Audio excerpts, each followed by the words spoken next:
Hello प्यारे छात्रों, आप सभी का हमारे YouTube channel the royal classes में आपका फिर से बहुत बहुत अभिनंदन है, हार्दिक स्वागत है। दोस्तों, आज का जो वीडियो होगा वह होगा गुणनखंड और गुणज के बीच क्या अंतर है।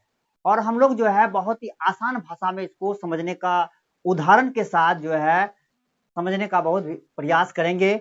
और इससे आसान तरीका और नहीं हो सकता गुणनखंड को समझने के लिए, इसलिए अंत तक वीडियो के अंत तक बने रहें।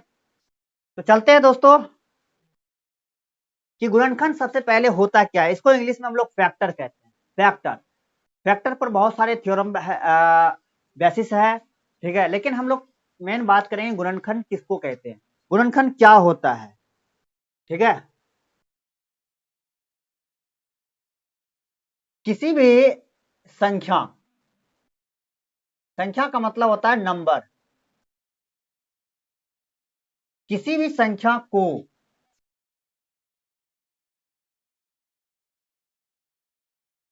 जितनी भी अन्य संख्याएं, जितनी भी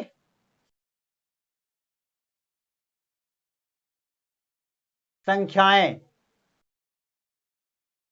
किसी भी संख्या को जितनी भी संख्याएं इसे विभाजित करती है, विभाजित करती है, तो उन सभी विभाजित करने वाली संख्या को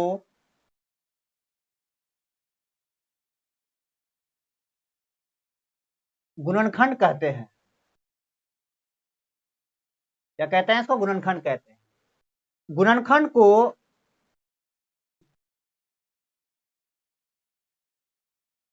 गुणनखंड को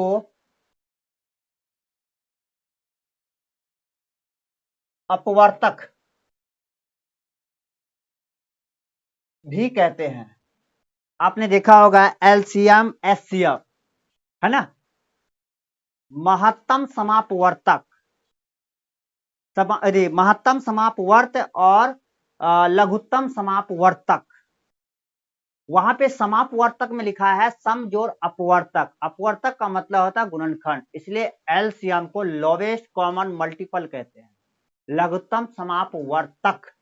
और एचसीएफ को कहते हैं हम लोग हाईएस्ट कॉमन मल्टीपल्स। मल्टीपल्स का मतलब होता है गुणज, जिसको हम लोग हिंदी में अधिक महत्तम समापवर्त कहते हैं। तो जब हम गुणज पढ़ेंगे तो जानेंगे गुणज को दूसरा भाषा में क्या कहते हैं। कहने का मतलब यहाँ पर ये हो गया कि कोई भी संख्या है, जैसे हम 4 ले लेते हैं, ये 4 एक संख्या है। तो यहाँ पे कहा क्या है, अकॉर्डिंग टू डिफिनेशन, परिभाषा के आधार पर, गुणनखंड का परिभाषा के आधार पर क्या कहा कि जो भी संख्या है जब उसका आप गुणनखंड निकालते हैं तो देखिए कि उस संख्या को कौन कौन सी संख्या पूर्णतः विभाजित करती है, उसको विभाजित करती है, उसको भाग देती है, उसको डिवाइड करती है। तो आइए 4 को कौन कौन सी संख्या डिवाइड करेगी। सबसे पहली संख्या होगी वह 1, उसके बाद 4 को और कौन विभाजित करेगा, 2, उसके बाद खुद 4। इस प्रकार से हमने देखा कि 4 के कितने गुणनखंड हो गए, 3 हो गए। कौन कौन, 1, 2 और 4। और भी एग्जांपल ले लेते हैं, जैसे एग्जांपल है 10 का। तो आइए देखते हैं, आप लोग भी बोलिए।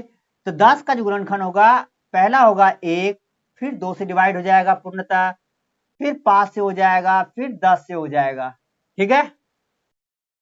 तीसरा क्या, 12।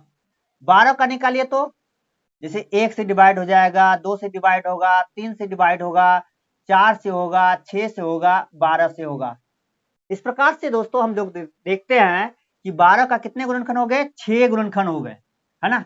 इसी प्रकार से आप चाहेंगे तो बहुत सारे एग्जाम्पल और बहुत सारे एग्जाम्पल या किसी भी संख्या का गुणनखंड आसानी से निकाल सकते हैं, ठीक है। दूसरी तरफ हम लोग आते हैं गुणज में। गुणज क्या होता है?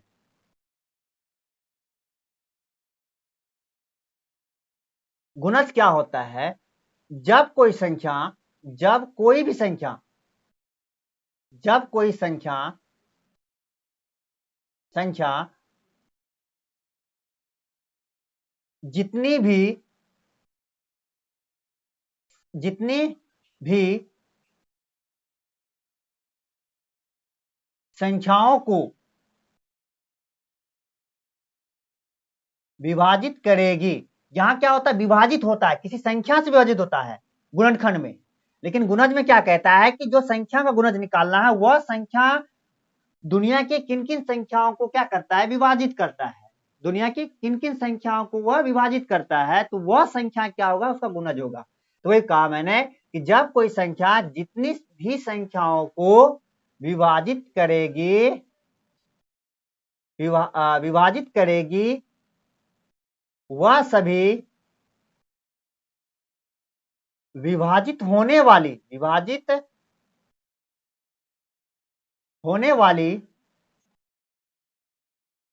संख्याएं दी गई संख्या का गुणज कहलाता है, गुणज कहलाता है। ठीक है दोस्तों, क्या कहलाता है, दी गई संख्या का गुणज कहलाता है। गुणज को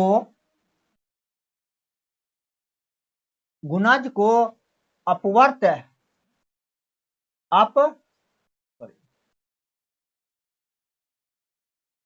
अपवर्त भी कहते हैं।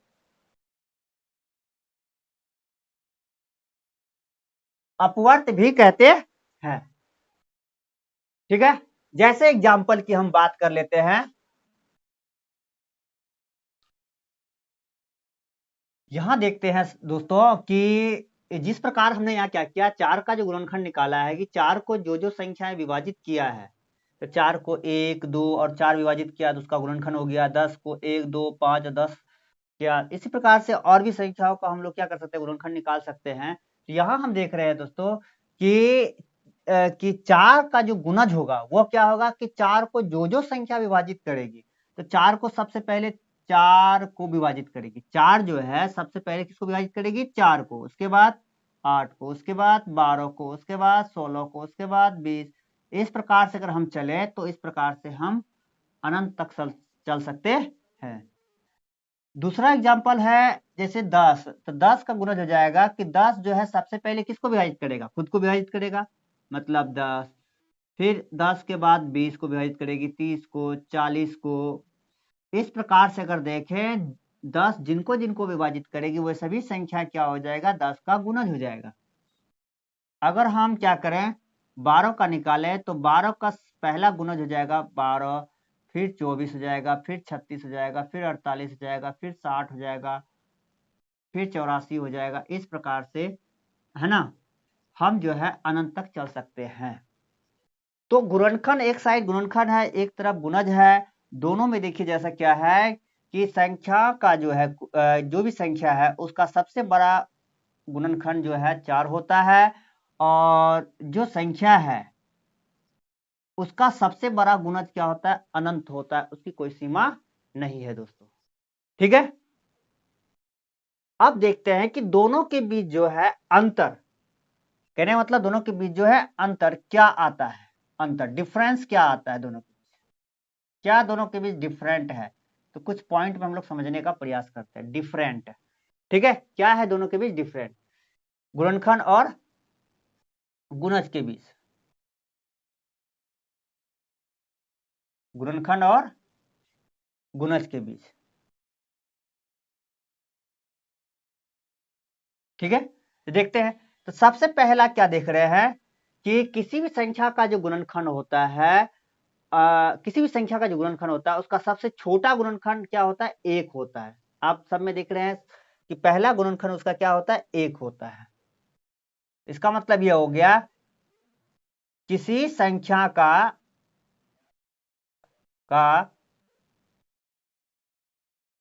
सबसे छोटा गुणनखंड 1 होता है। अगर आप गुणज की बात करें तो किसी संख्या का क्या सबसे छोटा गुणज छोटा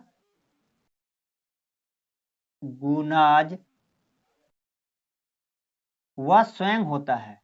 मतलब जिस संख्या का छोटा गुणज निकालना है वो खुद होता है। जैसे 4 का सबसे छोटा गुणज क्या होता है? 4 होता है। 10 का सबसे छोटा गुणज 10 होता है। 12 का हो जाएगा 12, है ना। इसी प्रकार से 20 का 20, 50 का 50, जिसका निकालना है उसका छोटा गुणज सबसे स्वयं होता है। ठीक है। दूसरा गुणनखंड देख रहे हैं हम लोग। दूसरा गुणनखंड में क्या अंतर है कि गुणनखंड की जो संख्या होती है इसका बड़ा, अब बड़ा की बात करते हैं। बड़ा की बात करते हैं। किसी संख्या का सबसे बड़ा गुणनखंड वह संख्या खुद होता है। वह संख्या खुद होता है।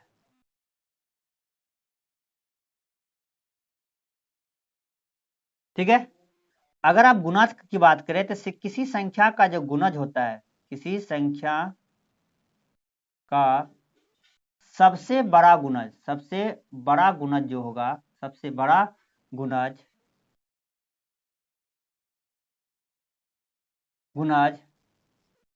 अपरिमित संख्या होता है। अपरिमित संख्या होता है।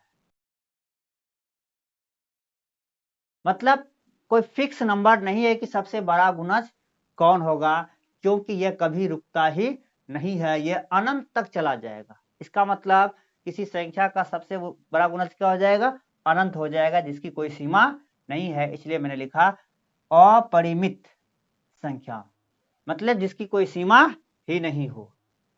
तीसरा हम लोग देखते हैं, किसी संख्या का गुणनखंड किसी संख्या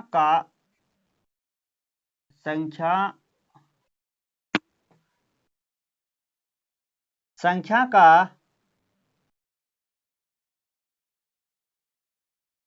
गुणनखंड निश्चित होता है। आप किसी भी संख्या का निकाल लीजिए, वो फिक्स रहेगा। चाहे 1 होगा, 2 होगा, 3 होगा, 4 होगा, 5 होगा, जो भी होगा वो फिक्स होगा, निश्चित होता है। ठीक है। तीसरा इसमें देखते हैं कि किसी संख्या का गुणज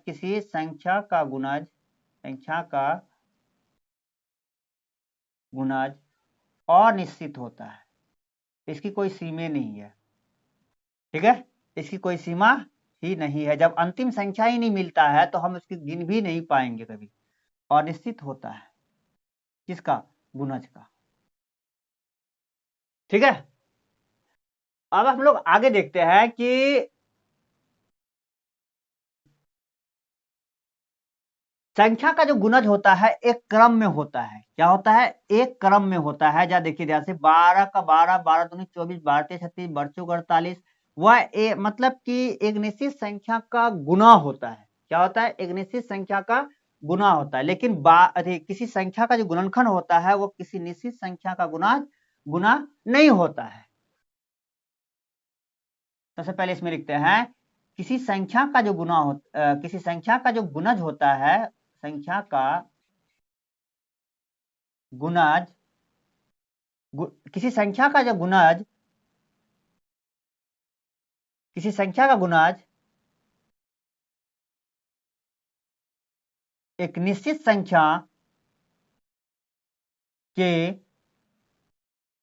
गुना करने पर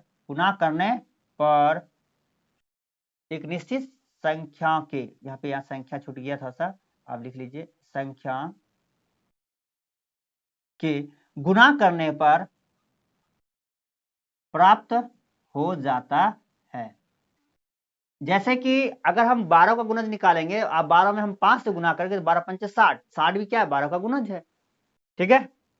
लेकिन गुणनखंड में ऐसा नहीं है। किसी संख्या का गुणनखंड किसी संख्या का गुणनखंड एक निश्चित संख्या के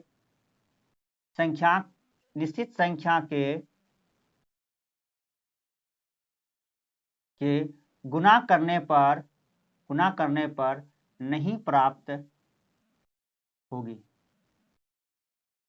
ठीक है, इस प्रकार से दोस्तों देख रहे हैं कि गुणनखंड और गुणज के बीच मतलब फैक्टर और मल्टीपल्स के बीच क्या अंतर है ना। एक आसान भाषा में आपको हम इस वीडियो के माध्यम से समझाना चाह रहे हैं, और इससे बेटर जो है आसान गुणनखंड और गुणज का नहीं हो सकता है।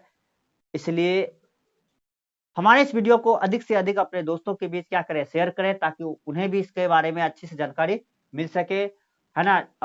जहां तक हो सके उनके एजुकेशन में हमारा ये वीडियो काफी हद तक उसे मदद करेंगे। ठीक है, आज के लिए इतना ही दोस्तों। जय हिंद, जय भारत।